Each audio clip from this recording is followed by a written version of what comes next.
Caminantes camino. Bienvenidos a Dogma y Ritual de la Alta Magia, de Eliphas Levi. Gracias por acompañar, por tu apoyo. Abrimos página del capítulo número 17. La escritura de las estrellas. Hemos terminado con el infierno y respiramos a plenos pulmones al volver a la luz, después de haber atravesado los antros de la magia negra. Retírate, Satán.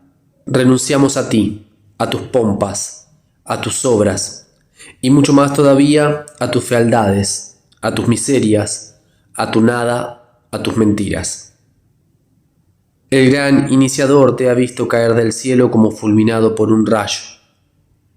La leyenda cristiana te convirtió, haciéndote poner dulcemente la cabeza del dragón bajo el pie de la Madre de Dios. Tú eres, para nosotros, la imagen de la inteligencia y del misterio. Tú eres la sinrazón y el ciego fanatismo. Tú eres la Inquisición y su infierno.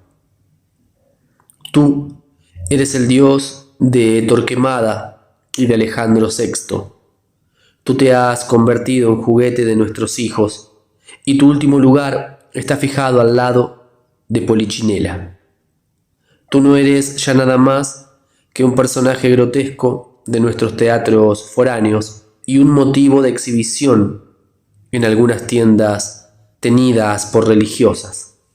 Después de la 16ª clave del tarot, que representa la ruina del templo de Satán, encontramos en la 17ª página un magnífico y gracioso emblema.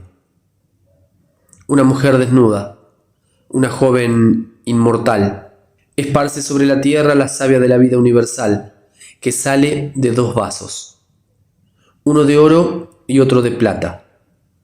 Cerca de ella hay un arbusto florido, sobre el cual está posada la mariposa de Psique. Encima de ella hay una estrella brillante de 8 rayos, a cuyo alrededor están distribuidas otras 7 estrellas. Creo en la vida eterna. Tal es el último artículo del simbolismo cristiano, y este artículo por sí solo es toda una profesión de fe. Los antiguos, comparando la tranquila inmensidad del cielo, poblado todo él de inmutables luces, ajeno a las agitaciones y tinieblas de este mundo, han creído encontrar en el hermoso libro de letras de oro la última palabra del enigma de los destinos. Entonces trazaron imaginativamente líneas de correspondencia entre esos brillantes puntos de escritura divina y dijeron que las primeras constelaciones detenidas por los pastores de la Caldea fueron también los primeros caracteres de la escritura cabalística. Estos caracteres, manifestados primero por líneas y encerrados luego en figuras jeroglíficas, habrían, según Moreau de Damartín, autor de un tratado muy curioso sobre el origen de los caracteres alfabéticos, determinados a los antiguos magos de la elección de los signos del tarot, que dicho sabio reconoce, como nosotros, como un libro esencialmente hierático y primitivo. Así pues, en opinión de ese sabio, la Tseu de China, el Aleph de los hebreos y el Alfa de los griegos, manifestados jeroglíficamente por la figura del batelero, serían tomados de la constelación de la Grulla, vecina del pez astral de la esfera oriental. La Tcheu china, la Beth hebrea y la B latina, correspondientes a la papisa o a Juno, fueron formados con la cabeza de carnero. La In china, la Gimel hebrea y la G latina, figuradas por la emperatriz, serían tomadas de la constelación de la Osa Mayor, etc. El cabalista Gafarel, a quien ya hemos citado más de una vez, trazó un planisferio en que todas las consideraciones forman letras hebraicas, pero debemos confesar que la configuración nos parece, con frecuencia, más que arbitraria, y que no comprendemos por qué. Por indicación de una sola estrella, por ejemplo, Gafarel traza más bien una Dalet que un 7 o una Vav. 4 estrellas igualmente dan asimismo una Het o que una He, o una He más que una Aleph. Esto es lo que nos ha impedido ofrecer aquí una copia del planisferio de Gafarel, cuyas obras no son por otra parte extremadamente raras.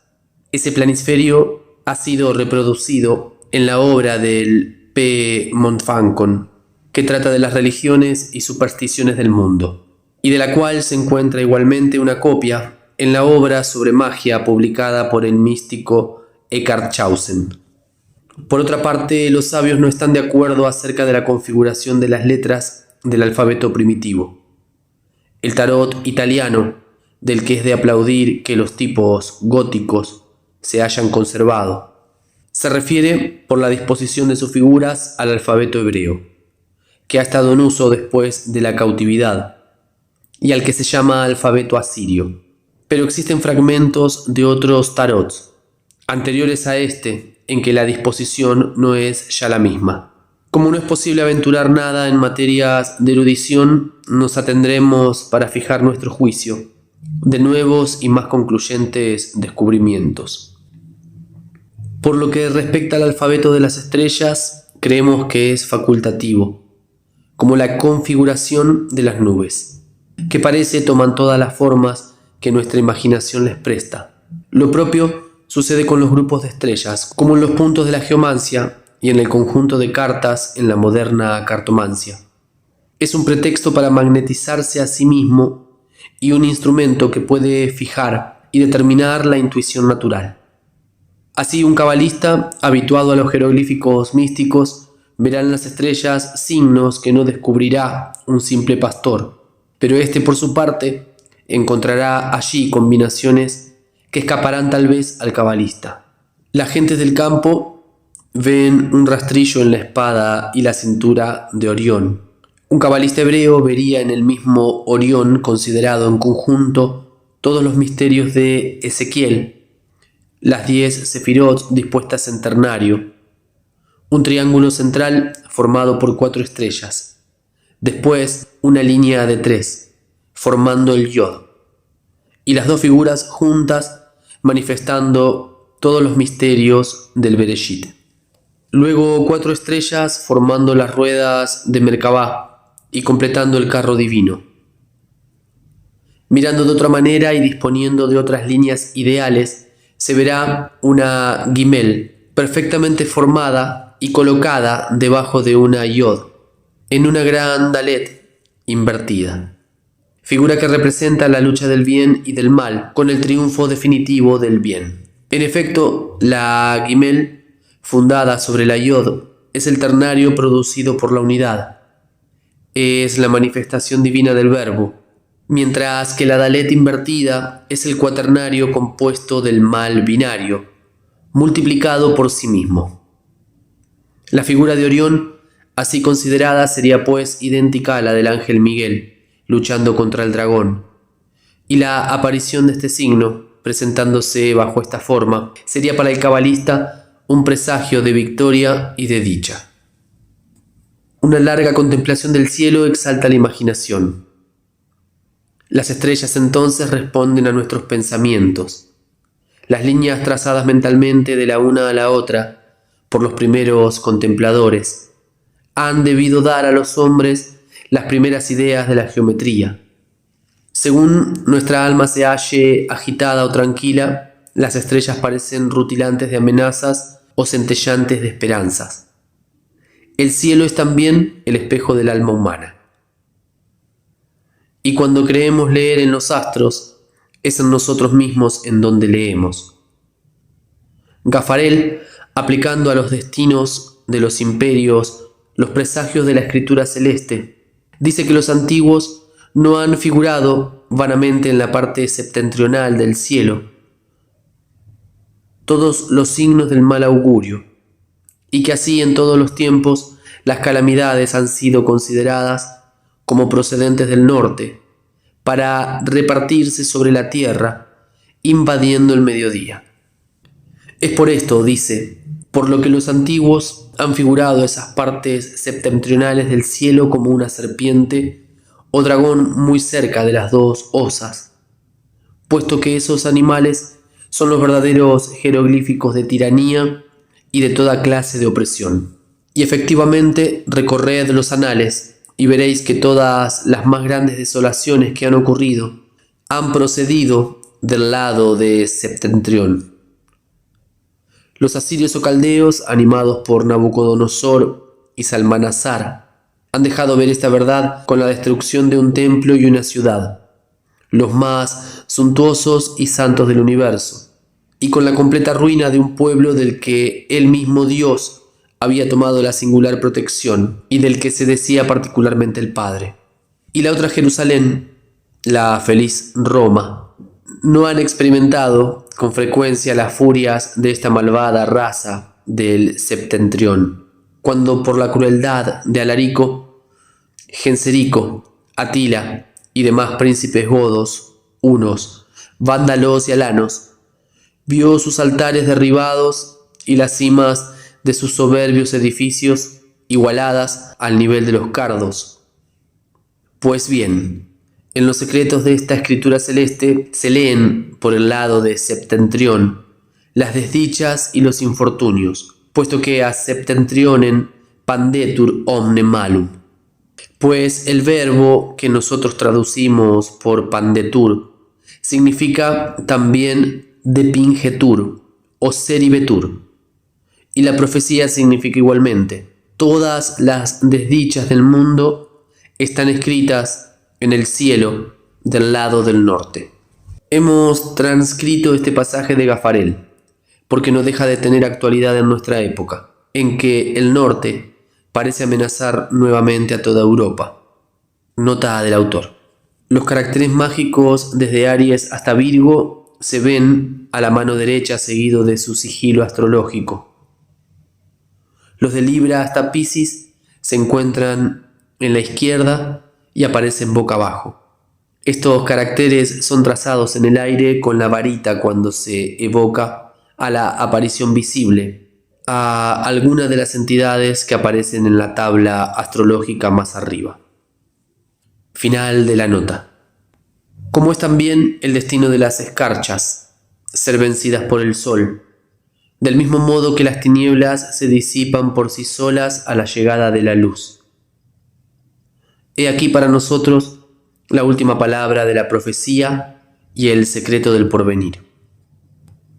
Gafarel agrega algunos pronósticos sacados de las estrellas, como por ejemplo el debilitamiento progresivo del Imperio Otomano.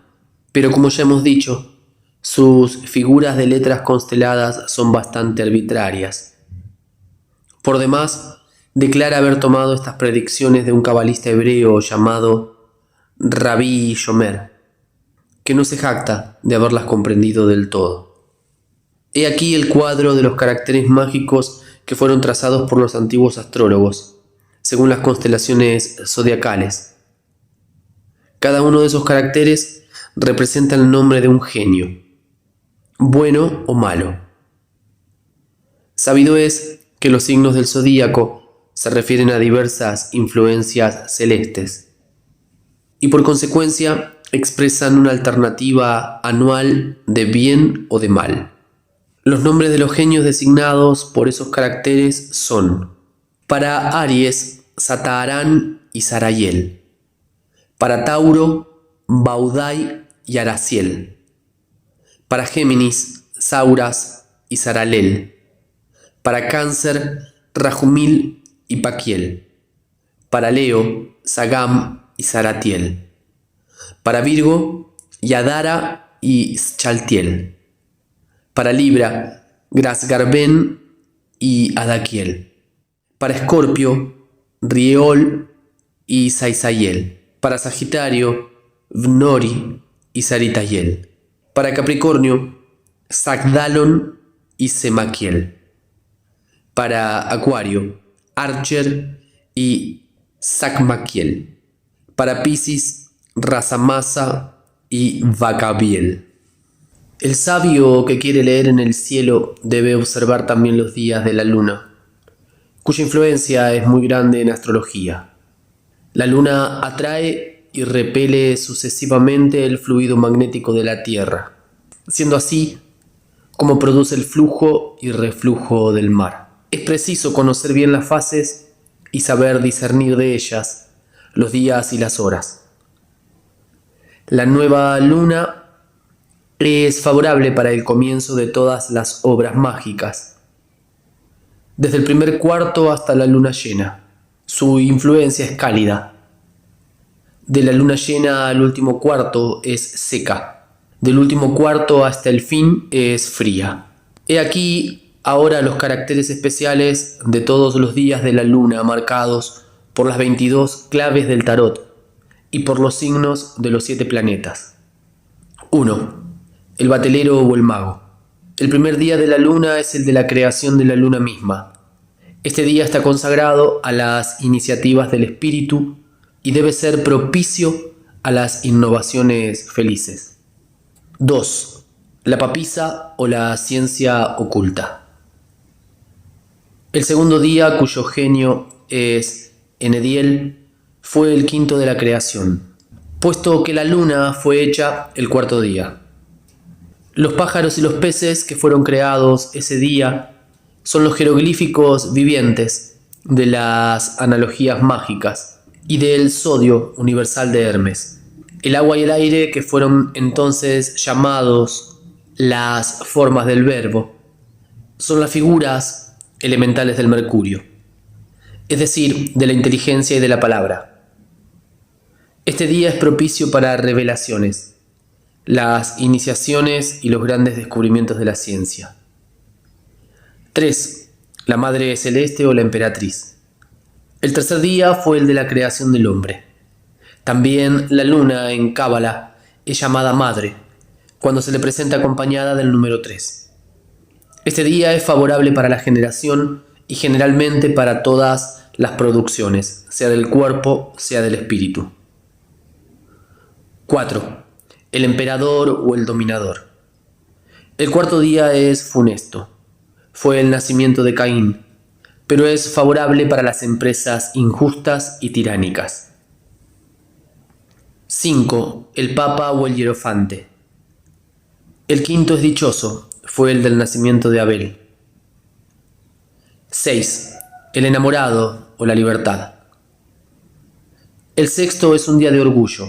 Fue el nacimiento de Lamec, aquel que decía a sus mujeres: yo he muerto a un hombre que me había golpeado y a un joven que me había herido.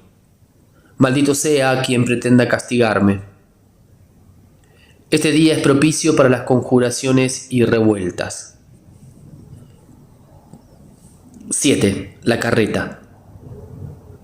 En el séptimo día, nacimiento de Hebrón, aquel que dio su nombre a la primera de las ciudades santas de Israel.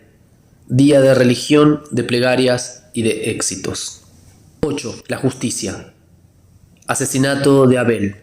Día de expiación. 9. El viejo o el ermita. Nacimiento de Matusalén. Día de bendición para los niños. 10. La rueda de la fortuna o de Ezequiel. Nacimiento de Nabucodonosor, reinado de la bestia, día funesto. 11. La fuerza. Nacimiento de Noé. Las visiones de este día son engañosas, pero es un día de santidad y de longevidad para los niños que nazcan en él. 12. El sacrificio o el ahorcado. Nacimiento de Samuel. Día profético y cabalístico, favorable para la conclusión de la gran obra. 13. La muerte. Día de nacimiento de Canaán, el hijo maldito de Cam. Día funesto y momento fatal. 14. El ángel de la templanza. Bendición de Noé. el 14º día de la luna. Lo preside el ángel Casiel, de la jerarquía de Uriel. 15. Tifón o el diablo. Nacimiento de Ismael, día de reprobación y de destierro.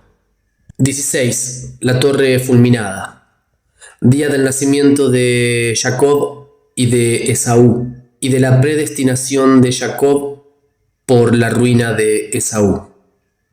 17. La estrella rutilante. El fuego del cielo quema a Sodoma y a Gomorra, día de salvación para los buenos y de ruina para los malvados. Peligroso si cae en sábado. Está bajo el reinado de Escorpio. 18. La luna. Nacimiento de Isaac. Triunfo de la esposa. Día de afección conyugal y de buena esperanza. 19. El sol. Nacimiento de Faraón. Día benéfico o fatal para las grandezas del mundo, según los diferentes méritos de los grandes. 20. El juicio. Nacimiento de Jonás. El órgano de los juicios de Dios. Día propicio para las revelaciones divinas. 21. El mundo. Nacimiento de Saúl. Reinado material. Peligro para el espíritu y la razón. 22. Influencia de Saturno. Nacimiento de Job.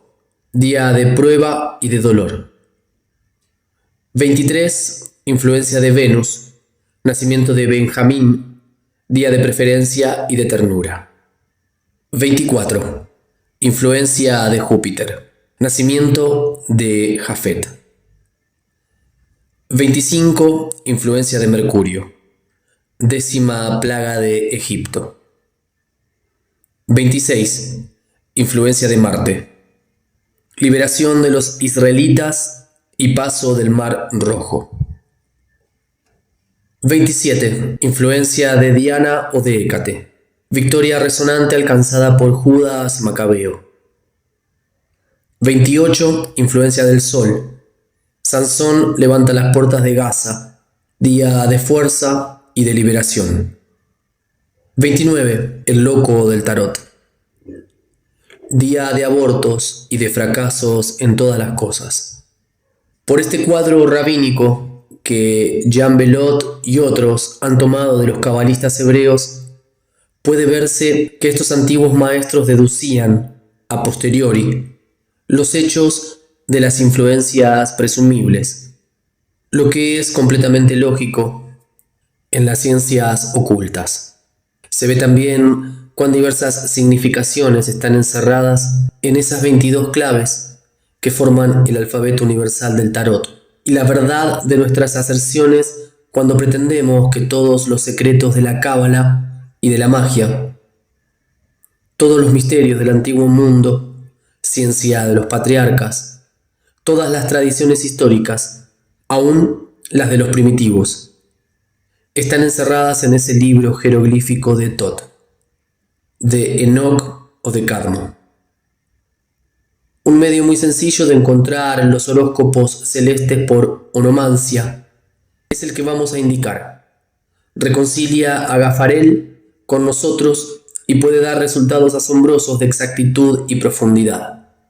Tomad una tarjeta negra en la que recortaréis al descubierto el nombre de la persona para quien debéis consultar. Colocad esa tarjeta en el extremo de un tubo adelgazado por la parte del ojo del observador y más ancho por el lado de la tarjeta. Después miraréis hacia los 4 puntos cardinales alternativamente, comenzando por oriente y concluyendo por el norte. Tomaréis nota de todas las estrellas que veáis a través de las letras recortadas en la tarjeta, y después convertiréis las letras en números, y con la suma de la adición escrita de la misma manera renovaréis la operación. Contaréis cuántas estrellas tenéis, y después, agregando ese número al del nombre, sumaréis una vez más y escribiréis el total de ambos números en caracteres hebraicos. Renovaréis entonces la operación e inscribiréis aparte las estrellas que hayáis encontrado, Después buscaréis en el planisferio celeste los nombres de todas las estrellas. Haréis la clasificación según su magnitud y su brillo. Escogeréis la mayor y la más brillante, como estrella polar de vuestra operación astrológica. Buscaréis seguidamente en el planisferio egipcio. Se encuentra muy completo y bien grabado en el atlas de la gran obra de Dupuis. Buscaréis los nombres y la figura de los genios a que pertenecen las estrellas. Entonces conoceréis cuáles son los signos felices y desgraciados que entran en el nombre de la persona y cuál será su influencia, sea en la infancia, este es el nombre trazado en Oriente, sea en la juventud, este es el nombre del mediodía, sea en la edad madura, este es el nombre de Occidente, sea en la vejez, el nombre trazado en el norte, sea, en fin, en toda la vida. Estas son las estrellas que entrarán en el número entero, formado por la adición de las letras y de las estrellas. Esta operación astrológica es sencilla, fácil y requiere pocos cálculos. Se remonta a la más lejana antigüedad y pertenece, evidentemente, como uno se podrá convencer, estudiando las obras de Gafarel y de su maestro, Rabí Shomer, a la magia primitiva de los patriarcas. Esta astrología onomántica era la de todos los antiguos cabalistas hebreos, como lo prueban sus observaciones, conservadas por Rabí Shomer, Rabí Capol, Rabí Adjudán y otros maestros en Cábala. Las amenazas de los profetas a los diversos imperios del mundo estaban fundadas en los caracteres de las estrellas que se encontraban verticalmente encima de ellos, en la relación habitual de la esfera celeste con la terrestre. Así es como, escribiendo en el mismo cielo de la Grecia su nombre en hebreo, o traduciéndole en número, habían encontrado la palabra Bet Dalet Hei, que significa destruido, desolado. Bet Dalet Hei corresponden a los números 2, 2, 8. Sharab, destruido, desolado. Suma 12. Bet Vav Yod corresponden a los números 5, 6 y 1. Javán significa Grecia y suma 12. De aquí dedujeron que después de un ciclo de 12 períodos, la Grecia sería destruida, desolada, un poco antes del incendio y destrucción del templo de Jerusalén por Nabuzardán. Los cabalistas habían advertido verticalmente encima del templo 11 estrellas dispuestas del siguiente modo: 8 estrellas en la primera línea horizontal, una estrella en la segunda línea horizontal y 2 estrellas en la tercera línea horizontal, y que entraban todas en la palabra Ipschich, escrita del septentrión al occidente. Ipschich, lo que significa reprobación y abandono sin misericordia. La suma del número de letras es 3, 2, 5, tiempo justo de la duración del templo. Los imperios de Persia y de Asiria estaban amenazados de destrucción por 4 estrellas verticales que entraron en estas 3 letras: Bet, Vav, Dalet, Rob. Y el número fatal indicado por las letras era 208 años. 4 estrellas también anunciaron a los rabinos cabalistas la caída y la división del imperio de Alejandro, formando la palabra Dalet Resh P, parar, dividir, de la cual el número 284 indica la duración entera de este reino, sea en su raíz, sea en sus ramas.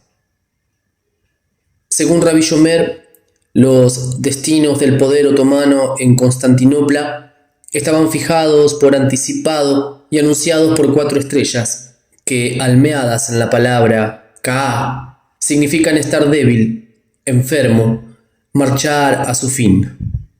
Las estrellas que están en la letra Aleph, siendo más brillantes, indican una gran Aleph y dan a esta el valor de 1000. Las letras reunidas hacen 1025. que es preciso contar a partir de la toma de Constantinopla por Mahomed II, cálculo que promete, todavía, muchos siglos de existencias al debilitado imperio de los sultanes, sostenido ahora por toda Europa reunida. El Mane Tesel Pares de Baltasar, en su embriaguez, vio escrito en el muro de su palacio por la irradiación de las antorchas. Era una intuición onomántica del género de la de los rabinos. Baltasar, iniciado sin duda por sus adivinos hebreos en la lectura de las estrellas, operaba maquinal e instintivamente sobre las lámparas de su nocturno festín, como hubiera podido hacerlo sobre las estrellas del firmamento. Las tres palabras que había formado en su imaginación se hicieron pronto imborrables a sus ojos e hicieron palidecer todas las luces de su fiesta. No era fácil predecir a un rey que en una ciudad sitiada se abandonaba a las orgías, un fin semejante al de Sardanápalo. Ya lo hemos dicho y lo repetiremos para conclusión de este capítulo, que las intuiciones magnéticas dan por sí solas valor y realidad a todos esos cálculos cabalísticos y astrológicos, pueriles quizá y completamente arbitrarios si se hacen sin inspiración, por fría curiosidad y sin una voluntad poderosa. Final de la lectura del capítulo 17. Muchas gracias por compartir camino. Que la estrella siga acompañándonos, orientando nuestras brújulas y nuestra voluntad se mantenga poderosa. Nos damos cita para encontrarnos a leer el próximo capítulo número 18, Filtros y Magnetismo. Gran abrazo.